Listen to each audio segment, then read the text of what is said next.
Hi అండి, welcome to Jyothish kitchen. ఈరోజు మా తమ్ముడింటికి వచ్చామండి. అయితే మా మరదలు చపాతీలోకి చికెన్ ఫ్రై చేసి పెట్టింది మాకు డిన్నరు. ఇది చూస్తుంటేనే నోరూరిపోతుంది, చాలా టెంప్టింగ్గా ఉంది తినేయాలని. అయితే చికెన్ ఫ్రై కొంచెం వెరైటీగా చేసిందండి. ఇందులో కరివేపాకు కొత్తిమీర పేస్ట్ చేసేసింది అనమాట. ఒకసారి తయారీ విధానం చూసేద్దాం. మా మరదలు చికెన్ ఫ్రై చేస్తుందండి. ఏమేమి వేస్తుందో ఇందులో కలిపిన అన్ని ఇంగ్రీడియంట్స్ చెప్తుంది. ఒకసారి చెప్పమ్మా. అల్లం వెల్లుల్లి పేస్ట్, కరివేపాకు అండ్ కొత్తిమీర మిక్సీ చేసి వేసామండి ఇందులో. ఇవన్నీ మ్యాగ్నేట్ చేసిన తర్వాత అలాగే డీప్ ఫ్రై చేయట్లేదు, జస్ట్ అలా చేస్తున్నాను అనమాట, అంతే.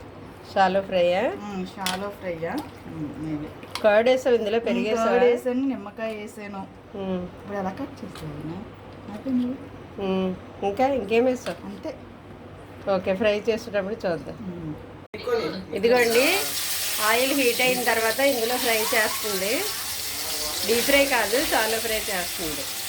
ఇవన్నీ మ్యారినేట్ చేసి ఒక పావు గంట 20 మినిట్స్ అలా ఉంచింది. తర్వాత ఇందులో ఫ్రై చేస్తుంది అనమాట.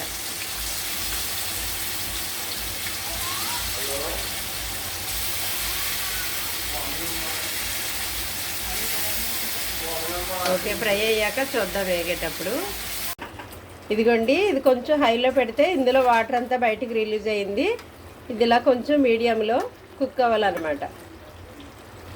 కొంచెం ఈ మసాలా అంతా దగ్గరికి ఎగిరిపోయే వరకు మీడియంలో పెట్టి కుక్ అవ్వనివ్వాలి. తర్వాత చూద్దాం తిరిగేసేటప్పుడు. ఇలాగా ముక్కలు ఇటువైపు ఇంకా వైపు టర్న్ చేయాలన్నమాట. అన్ని వైపులా ముక్కలు కాలేలాగా మధ్య మధ్యలో ఇలా తిప్పుతూ ఉండాలి. ఇది ఇంకొంచెం దగ్గరికి ఫ్రై అవుతుంది అనమాట. అప్పుడు వరకు యాగనివ్వాలి. చూడండి, ఫ్రై అయ్యేటప్పుడు లాస్ట్లో కొద్దిగా కసూరి మెంతి నలిపేసి వేయాలన్నమాట పైన.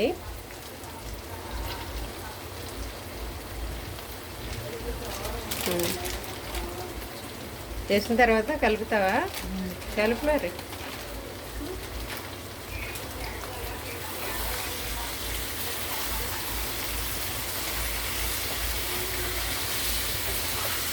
మా తమ్ముడి ఇంటికి వచ్చామండి. మా మరదలు వండుతుంది. ఇది డీప్ ఫ్రై చేస్తానంది, నాకు ఫ్రై వద్దన్నాను, అందువల్ల షాలో ఫ్రై చేస్తుంది అనమాట.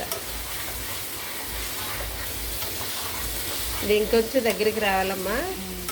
కొంచెం దగ్గరికి వస్తే సరే, దగ్గరికి వచ్చాక చూద్దాం. ఇదిగోండి, లాస్ట్లో కొద్దిగా చికెన్ మసాలా వేస్తుంది. ఇది కొన్నది అనమాట చికెన్ మసాలా, ఇంట్లో కూడా చేసుకోవచ్చు. ఇది 1 స్పూన్ వేసింది. అది వేసిన తర్వాత మళ్ళీ కలుపుతావమ్మా. ఇంకొంచెం దగ్గరికి రావాలండి, ఇంకా కొంచెం ఫ్రై అవ్వాలి ఇది.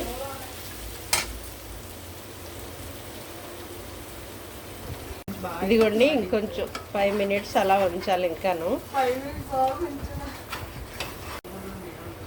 ఇంకొంచెం 5 మినిట్స్ అలా ఉంచితే అది ఇంకొంచెం రోస్ట్ అవుతుంది అనమాట. 5 మినిట్స్ ఉంచుదాం. ఇదిగోండి, అయిపోయింది. ఫైనల్గా ఇప్పుడు మనం కొత్తిమీరతో టచ్అప్ ఇచ్చి ఆపేయడమే. ఇంకా కొత్తిమీర వేసిన తర్వాత ఫైనల్గా ఒకసారి కలిపేసి డిష్ అవుట్ చేయడమే. అయిపోయింది. ఈ విధంగా రోస్ట్ అయితే సరిపోతుంది. మీరు ఈ కలర్ వచ్చేలాగా చూసుకోండి. ఇది చాలా బాగా కుక్ అయిందనమాట. ఓకే, అయిపోయింది. ఇప్పుడు మనం డిష్ అవుట్ చేద్దాం. ఇదిగోండి, ఈ విధంగా రోస్ట్ అవ్వాలన్నమాట. చూసారా, ఈ మసాలా గ్రేవీ అంతా ముక్కలకు పట్టింది, బాగా రోస్ట్ అయ్యింది. గ్రేవీ అంతా కూడా ముక్కలకు పట్టింది. సో ఈ విధంగా అయితే అయిపోయినట్టే. డిష్ అవుట్ చేద్దాం. ఇదిగోండి, ఫైనల్గా డిష్ అవుట్ చేసాము మన చికెన్ ఫ్రై.